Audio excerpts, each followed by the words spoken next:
영원한 현실은 농선 대원 전법 선사님께서 19세 때부터 나주 다보사, 고창 선운사, 대구 보현사 포교당 등 여러 곳에서 설한 법문을 모은 법문집입니다. 화재로 인해 대부분의 원고가 소실되었으나 불끝에 살아남은 이 법문이 모든 이들의 가슴에 정법의 봉화가 되기를 바랍니다.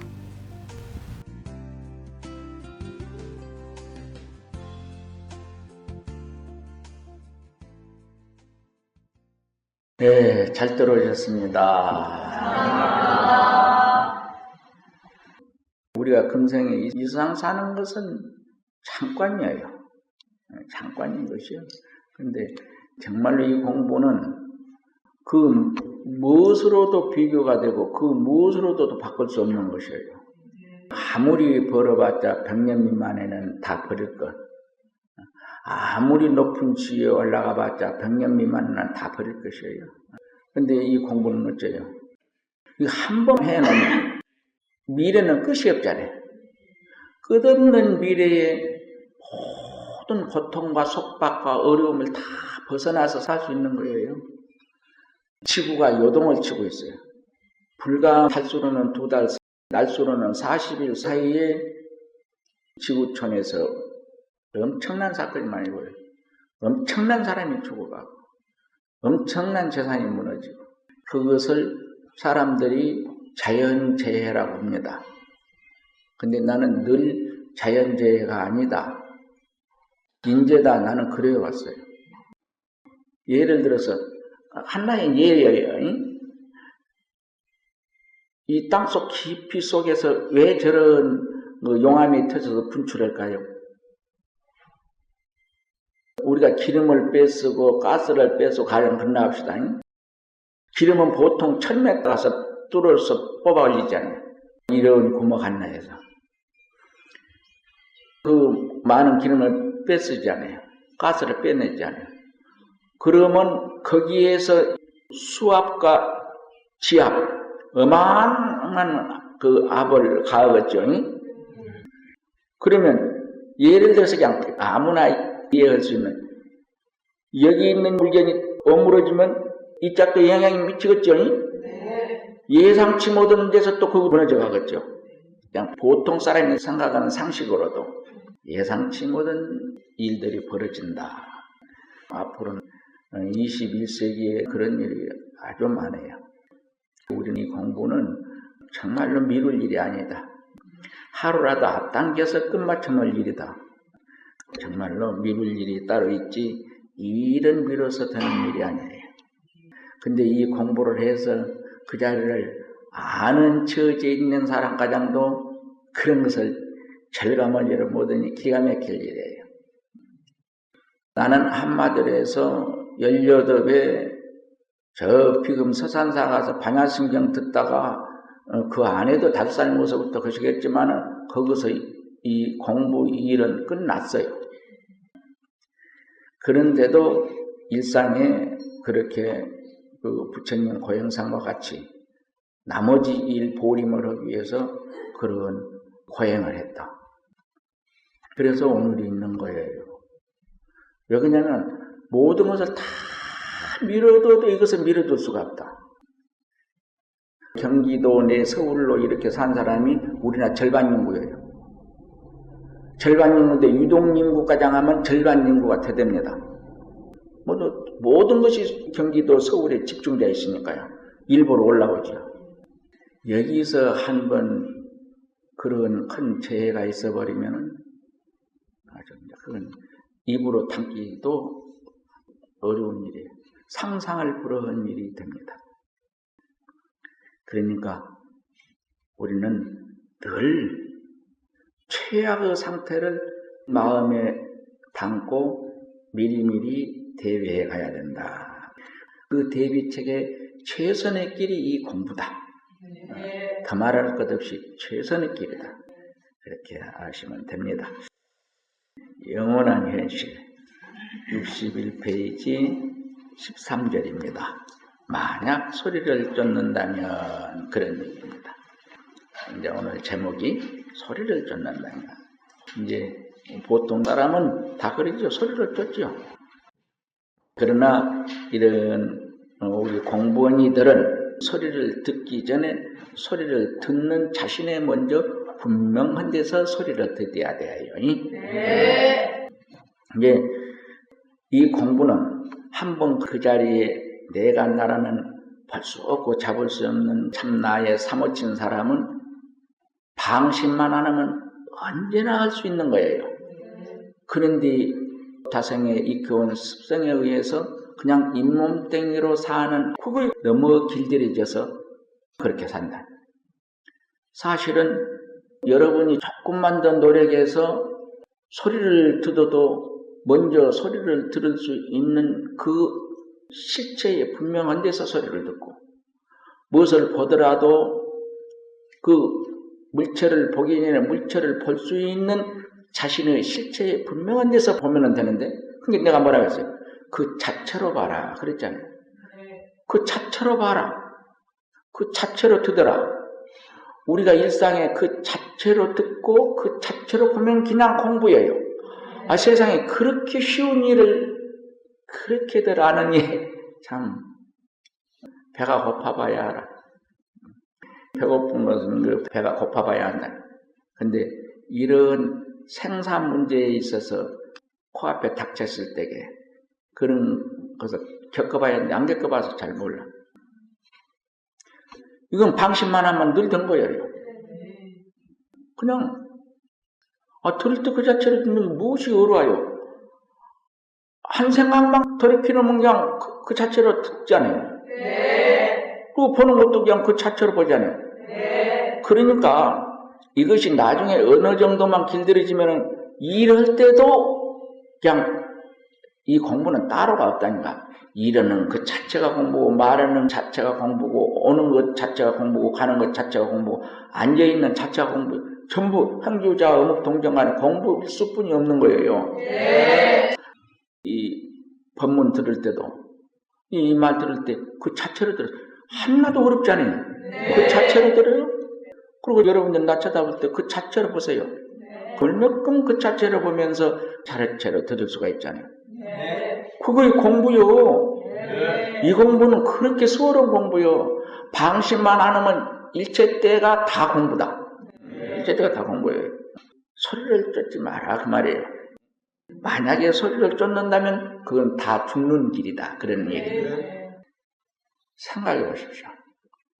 이번에 그 지진이 나서 앞사에서 거기서 참하게 죽어가는 모습, 그 나무 일로 생각하지 마세요.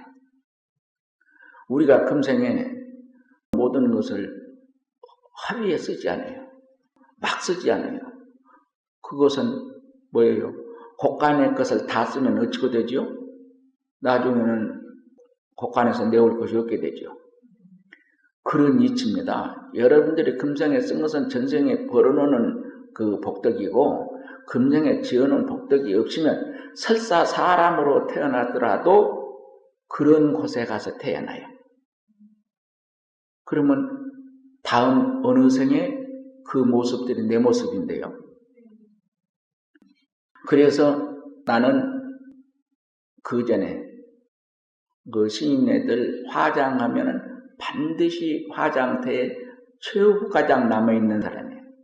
요새 시인네들이 화장한 법은 화장한 것이 아닙니다. 진짜 절에서 화장한 법대로 해야 정말로 거기서 무상을 절절하게 느끼고 발심이 돼요. 옛날에 원래 시인네들이 화장한 법은 설사 누워서 열반을 했더라도 반드시 가보자를 들어서 앙칩니다. 앙쳐서 대로 적은 것이 있었어요. 갓 속에 이게 머리 위에 쓴 것처럼 이렇게 생기갖고 그런 것인데, 그걸 딱 이렇게 앙쳐가지고 그걸 씌어가지고 천으로 싸서 들것에 해서 이렇게 싱내에 메고 간데, 그 꼬시를 때는 적어도 팔뚝만한 버드나무 가지를 한 3m, 4m쯤 이렇게 지르기를 4개를 반드시 어디서 구해옵니다. 버드나무가 아니면 좀 어려워요. 그리고 장작을 이렇게 정해놓고 한가운데다 모셔요. 화장을 하는데 나무가 한쪽만 일정하게 타란 법이 없잖아요. 화장을 하면서 보면은 팔이 톡 떨어집니다. 내가 알고 있던 스님의 팔이 떨어질 때 그 생각이 어찌겠어요. 어느 정도 타고는 반드시 이 귀 위에 동전만한 툭 떨어져요. 거기서 골이 꾸역꾸역 나오면서 탑니다. 눈도 타고 코도 타고 그런 거 다 볼 수 있잖아요. 그런 데서 정말로 무상한 느낌. 그분이 돌아가시면서 마지막 설법을 그걸로 한 거예요. 정말로 무상한 설법을 한 거예요. 화장을 하면 둘레에 서 있는 사람 눈물 안 흘리는 사람이 없고 관심 많은 사람이 없어요. 그래서 옛날에는 반드시 그렇게 화장을 했는데 요새는 그런 화장을 볼 수가 없습니다. 그래요. 이 소리를 쫓아가면은 바로 그런 처참한 삶이 다른 사람 것이 아니고 바로 내일이다. 그렇게 알아두면 돼요. 법자에 올라 주장자로 법상을 한번 치고 우겨서 그 제목이 만약 소리를 쫓는다면 그랬잖아요. 그래 놓고 주장자로 법상을 딱 치면 소리 한번 났겠죠? 네. 그럼 알아들을 일이지. 네. 여러 본연님들이시여 만약 소리를 쫓는다면 만급을 수행한다 할지라도 공덕이 전혀 없으리니 부디 미련한 사자가 될지언정 영리한 개는 되지 마십시오. 여기 영리한 개라는 것은 중국 한나라 개를 말인데요. 한나라 개는 지구촌에서 멍청한 개 중에 1등. 100번을 때려도 흙덩이를 던져서 때리던 돌을 들어서 때리면 지 몸뚱이 맞은 돌을 가서 묻고 흙을 가서 물어. 돌 던진 사람을 가서 물어야 할겠지. 근데 사자는 반드시 흙을 던지거나 돌을 던지거나 그걸 안 물고 돌을 던진 사람을 묻는다 그 말이에요. 그 멍청한 사자가 될지언정 영리한 개는 되지 마라. 멍청한 짓을 하지 말아라. 저 죽을 짓 하지 말아라. 소리만 쫓으면 저 죽을 짓이에요. 무릇 꿈틀거리는 모든 생명도 다 부처 성품이 있다고 하였는데 조주선사께서는 개에게도 불성이 있습니까 없습니까? 라고 묻자 없다. 전부 몸을 움직이는 동물은 불성이 있어요. 다 마음이 있다 그 말이에요. 그런데 그 개가 불성이 있습니까 없습니까? 부처님은 있다고 했는데 조주심은 없다 그랬어요. 근데 조주심이 없다는 소리나 부처님이 있다고 하는 소리나 전혀 다른 소리가 아니에요. 똑같은 말입니다. 근데 그걸 잘 알아들어야 돼요. 그게 화두입니다. 어째서 없다고 했을까? 조주심이 없다는 의중이 뭐일까?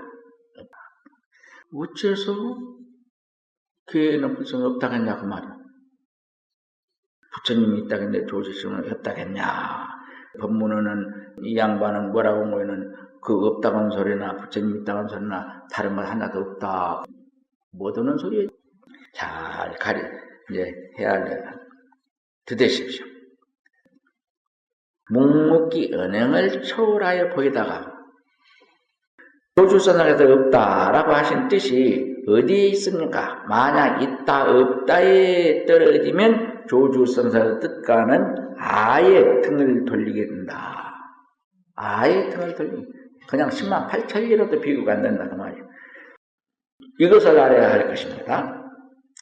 중국 당나라의 천하 일색인 양귀비는 임금의 애첩으로 궁성 안에 살고 있었는데 애인 안록사는 양귀비 얼굴이라도 보려고 궁성 밑에 집을 짓고 살았는데 서로 만나려 할 때면 양귀비가 자기 몸종 소옥을 아무 일 없이 큰 소리로 불러댔다 그 말이야. 그러면 소옥이를 부르는 소리 이것을 신호로 해서 안록산이 성 밑으로 오고 이때에 서로 쳐다보며 마음을 전했다고 합니다. 이렇게 양귀비가 소옥을 부르는 것은 소옥과는 아예 관계가 없고 애인 안록산 부르는데 그 뜻이 있듯이 조주선사 없다라고 하신 뜻 또한 그러합니다. 그러기에 선사님들께서 종종 화두에 대해서 이 비유를 들곤 합니다. 무자 화두는 없다는데 그 뜻이 있는 것이 아니니 부디 없다라고 말씀하신 조주 선사의 뜻이 어디에 있는가를 알아야 합니다. 조사스님들이 공하는 주무는 법이 그렇다. 소옥이라 아무리 부르지만은 소옥에는 전혀 관계가 없다니까. 안록산하고 관계가 있죠? 네. 여기 불성이 없다 소리는 소옥이 부른 소리예요. 네. 없다, 있다에는 관계가 없습니다. 그래요. 어쨌든 여러분들 부지런히 공부했어요. 그것만이 여러분 것이에요. 지금 여러분이 가지고 사는 그 몸뚱이가량도 여러분 것 아니라니까. 자, 우리는 그 자리를 깨달았으므로 어쨌든 일상이 그 자리로 살게끔 하고 일상이 그 자리로 살게 되면 어쩔까요? 일상이 그 자리에서 살게 되면 신통이나 신통. 그냥 다 알 수가 있어. 머리 터진 게 알라고 안 해요. 그런 게 육조 스님도 시인의 대사도 그런 무료무로 이종한다. 애당초 생각하는 것으로 근본을 삼는다. 무료. 그러면 그 생각 안경 목석같이 그렇게 되면 아니 너니 나니 능소 개념에서 이루어진 생각을 안 한다 그 말이에요. 그냥 순수한 내 안팎 없는 자체로 명백은 그 자체로만 산다 그런 말이에요. 예전에 그 좀 실증서를 보면은 그런 말이 다 해놨어요. 어쨌든 일상생활 가운데 그 자체로 보는 것을 방심하지 말고 보면은 공부는 세상사를 충분히 해가면서 할 수 있다 그 말이에요. 자, 본인님들이셔. 연희 소리를 듣는 경기가 어떤 경기인지 한번 읽어보십시오. 안록산이 그 소옥을 부를 때에 그 양귀비 소리를 듣는 경지. 그것만 알면 되는데. 자, 여기서 뭐라고 한가 봅시다. 깨고 나온 닭 우나 벗은 껍질 없어라. 사는 산 물은 물 겉박 그 봄 경치여.